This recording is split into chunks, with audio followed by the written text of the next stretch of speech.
As she eyes record third term as the China's President Xi Jinping has made China's position on Taiwan clear. He has stated full control over Hong Kong has been achieved. Xi Jinping has also reiterated his claim on Taiwan, calling out interference. Xi Jinping defended the military aggression against Taiwan, saying he safeguarded the country's dignity and core interests for ensuring security. Take a look at this report.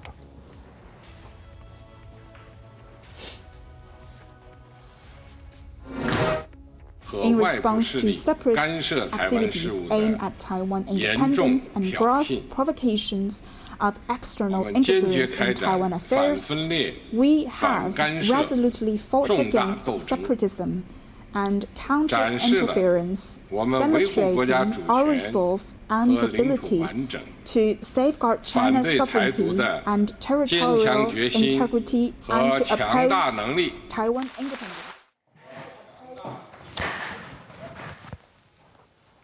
Well, in fact, this is what the Chinese president had to say. It is up to the Chinese people to resolve the Taiwan issue, and China will never renounce the right to use force, but will strive for a peaceful resolution. In fact, Taiwan, which essentially views China's views as its own territory, responded, saying that it will not back down on its sovereignty or compromise on the freedom and democracy. In fact, what has essentially transpired in the last few months is that there have been increased tensions between China and Taiwan. This was especially after US House Speaker Nancy Pelosi made that visit to Taiwan. And thereafter, the military activities have also continued right now. As we speak, it has certainly reduced the military tensions.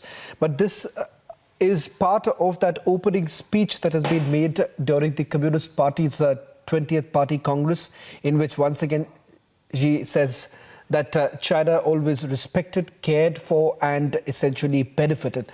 But as far as Taiwan is concerned, a strong message essentially being sent out by the Chinese president, saying that China will oppose Taiwan's independence. Joining us on this broadcast is our senior executive editor, Abhishek Kapoor. Abhishek, as far as the key takeaways are concerned, one, of course, being Taiwan, the others also being how exactly the Chinese president essentially views China in 2049.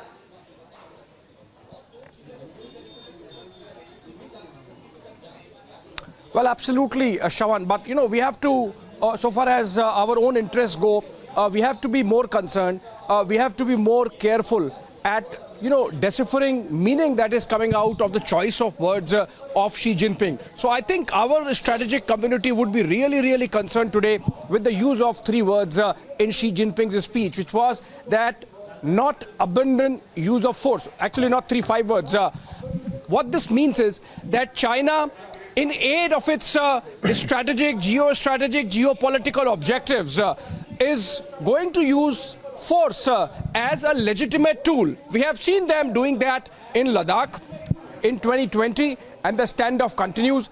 We have seen them, saber rattling in the Taiwan Straits as a build-up to Nancy Pelosi visit, and since then we have seen really scaling up of intimidation of Taiwan. We have seen that in the not just in the South China Sea with the other neighbors like Philippines, but also in East China Sea and the Sea of Japan, almost muscle flexing in the eye of Japan. So I think what this means is Xi Jinping is very subtly threatening anyone and everyone in China's neighborhood that if, God forbid, they have some border issues with China, they would not mind settling it by use of force. I think this should be something which should concern a small kingdom like the Bhutan, and it should concern militarily powerful a nation like India. It should concern Japan, and I think what Xi Jinping has said today would really crystallize coming together of nations, and to make sure that the Chinese really do not become the bully in their backyard. So I would not be surprised, Shravan. Of course, this is going to evolve as every nation deciphers meaning out of Xi Jinping's words. And remember, this was just the plenary. The National Congress is going to go on for 7 days. And all through these days, you would get more and more signals coming out insofar as the communist parties led by Xi Jinping, communist parties thinking on issues of national security go. I mean, whatever else is discussed in terms of Xi Jinping's leadership, in terms of whatever they want to do in their society, that's really internal to Chinese and the Chinese nation. But when it comes to the East, this leadership present there in Beijing talking about national security, it's going to impinge upon sovereignty of other nations as well. Taiwan, of course, is just one of them. We don't know how much of this is going to translate immediately into action. At some stage, of course, China has made it amply clear that they are going to forcibly take Taiwan. Whenever that stage comes, the world community would need to respond. But as of now, as India, as Bhutan, as Japan, every nation should be concerned at the choice of words of Xi Jinping that they are going to legitimately use force in their nation building and national security objectives. So this is just preliminary, as I said, Shravan. It's a 7-day process. Essentially, this is going to, give Xi Jinping another term for 5 years as General Secretary of the Communist Party of China. And then because of that, in the month of March next year, possibly another term for 5 years as President of China. But, having said that, whatever has been said today is going to be closely watched and closely, deciphered by all the countries that have national security as a concern vis-a-vis China, India, of course, being one of them.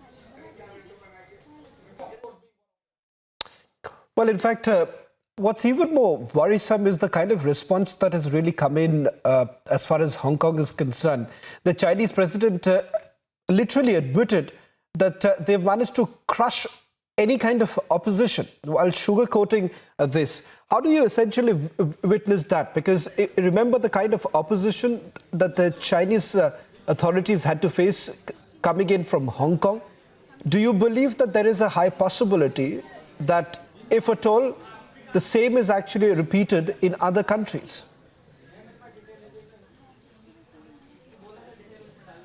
Absolutely no sugarcoating, Shravan. The gloves are off, in fact. What Xi Jinping was saying with those carefully worded, with that carefully worded statement is that, see what we did in Hong Kong, that's our style, that's the way we deal with dissent, that's the way we deal with protests. Taiwan, God forbid, if the Chinese decide to implement their use of force philosophy and take over Taiwan, that's the kind of brute force that would be coming Taiwan's way. Of course, it's not going to be as easy as Hong Kong. Hong Kong, remember, were internal democratic protests. The Brits really gave over Hong Kong to the Chinese. And it was the Chinese plan to keep it one nation, two systems principle applying to Hong Kong. The same they have done to Taiwan, but Taiwan's a different ballgame altogether. Taiwan has lived in a different democratic setup for as long as China has existed, since 1948-49. So in that sense, I think it's not going to be easy. China will have to really scale up their military use of military, and I think that's what has been hinted today. My only concern is, and that should be the concern of every other nation, with Taiwan, the dynamics are different. The world community would find a way to respond. But are the Chinese today, or Xi Jinping, suggesting that because, for example, they have dispute with Arunachal Pradesh, they are going to settle it at some stage with the use of military?